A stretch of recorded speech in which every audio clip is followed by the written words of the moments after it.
नमस्कार दोस्तों, आज हम पढ़ेंगे अलंकार। अलंकार किसे कहते हैं? काव्य के शोभाकारक तत्व को अलंकार कहते हैं। अलंकार अलम धन कार से मिलकर बना है। अलम का अर्थ होता है शोभा और कार का अर्थ होता है करना, शोभा करने वाले तत्व। इसका मतलब है काव्य की शोभा बढ़ाने वाले तत्व को अलंकार कहते हैं। अलंकार को काव्य का आभूषण कहा जाता है और अलंकार के जनक हैं आचार्य भामा। अलंकार के 3 भेद होते हैं: शब्दालंकार, अर्थालंकार और उभयालंकार।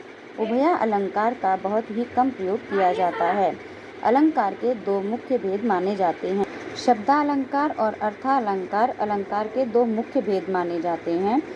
शब्दालंकार के 5 भेद हैं: अनुप्रास अलंकार, यमक अलंकार, वक्रोक्ति अलंकार, श्लेष अलंकार और विप्सा अलंकार, जिसे पुनरुक्ति प्रकाश अलंकार भी कहा जाता है। अर्थालंकार के भी बहुत सारे भेद हैं, जैसे रूपक अलंकार, उपमा अलंकार, उत्प्रेक्षा अलंकार, अतिशयोक्ति अलंकार आदि। अलंकार का राजा अनुप्रास अलंकार को कहा जाता है। अनुप्रास अलंकार अलंकार का राजा है और अलंकार के जनक आचार्य भामा हैं। तो दोस्तों, आज हम सबसे पहले अनुप्रास शब्दालंकार के प्रकार पढ़ेंगे। तो पहला, अनुप्रास अलंकार। अनुप्रास अलंकार किसे कहते हैं?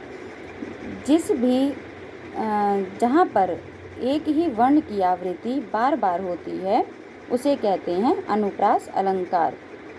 ठीक है, अनुप्रास अलंकार जहाँ एक ही वर्ण की आवृत्ति बार बार होती है, जैसे रघुपति राघव राजा राम। और भी हैं, जैसे जय हनुमान ज्ञान गुण सागर। ये अनुप्रास अलंकार के हैं।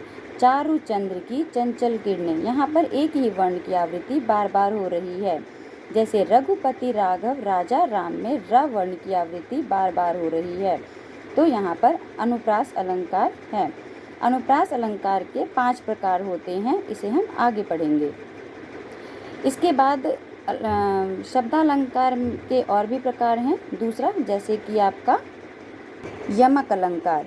यमक अलंकार में एक ही शब्द एक या दो से अधिक बार आएगा, लेकिन उसका अर्थ हर बार अलग अलग होगा। जैसे काली घटा का घमंड घटा। तो यहाँ पर घटा घटा 2 बार आया है, लेकिन हर बार दोनों का अर्थ अलग अलग है। जैसे काली घटा, घटा जैसे बादलों की घटा एक होती है, काली घटा का घमंड घटा, एक घमंड घटना, तो दोनों का अर्थ अलग अलग है।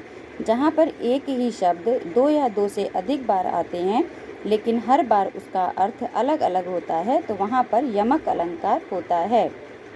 ठीक है, जैसे पाकर वह एक धोती, रोज उसे थी धोती।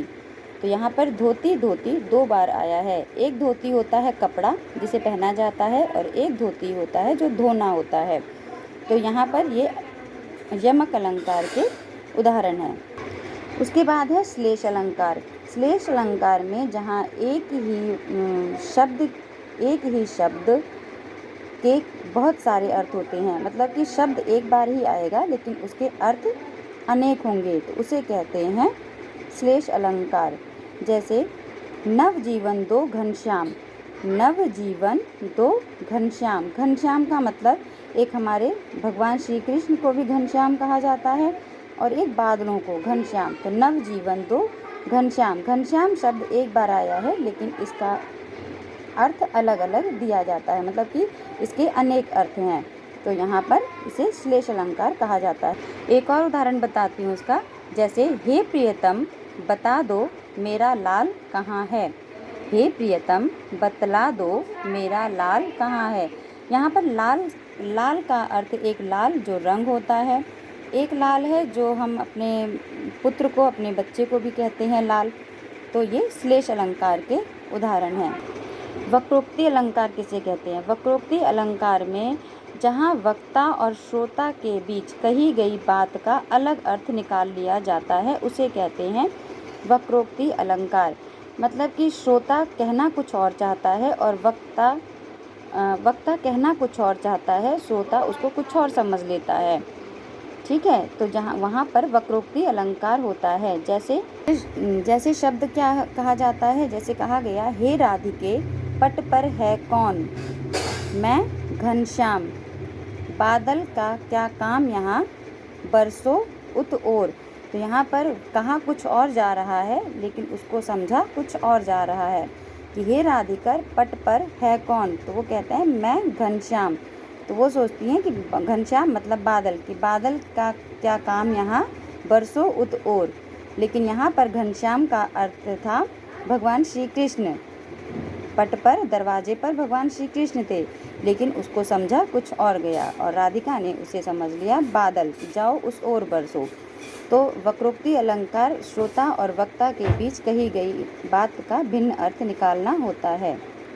आपको ये मेरी पहली क्लास कैसी लगी, लाइक एंड शेयर करके बताइएगा। प्लीज़, आप लोगों का सपोर्ट की बहुत ज़रूरत है। ये मेरी पहली क्लास है और मैंने बहुत ही